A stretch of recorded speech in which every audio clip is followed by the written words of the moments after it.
हे good morning guys, welcome to new vlog. तर ready वगैरे झालं अंघोळ करून, नाही तर लिंबू वगैरे प्यायला लागलो. उजरालाच मिसल पाव होती म्हणून तर रास भूक लागलेली, खाऊन वगैरे घेतली. नाही तर भोंगेचा फोन तर नाही तर त्याला बोलवतो राहायला, तर आला नाही तो राहायला ना. इथं लगेच आम्ही लागलो कामाला, कारण की गणपती येताना लवकरच नाही तर साफसफाई करायला घेतलेली आम्ही. इथं नाचता आम्ही पूर्ण जो थकान होता सगळा घालवला, सगळा आगरी पद्धतीने नाचलो वगैरे. नाही तर लगेच आपण साफसफाई सगळी काही झाली. इकडं मस्त घ्या ना, लगेच गेलो आंघोळीला. इथं आंघोळ वगैरे करून आलो ना, जेवायला वगैरे बसलेलो आपण ना.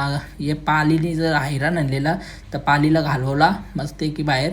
अरे अरे अरे काही गेली, हां चला गेली ती बघा, गेलेली. आता चला आपण पण जाऊया लगेच. आणि रात्रीचं जेवण वगैरे करायला लागलो. इथं सगळ्यांना बसलेलो आणि नंतर वापस गेलो रात्री बाहेर. नाही तर आगमन सोहळा होता गणपती बाप्पाच्या मोठ्या सार्वजनिक. तर इकडे चला भेटूया अशाच नवीन ब्लॉगसोबत. आता tata bye bye, good night. आणि सबस्क्राईब करायला विसरू नका गाईज. Bye bye.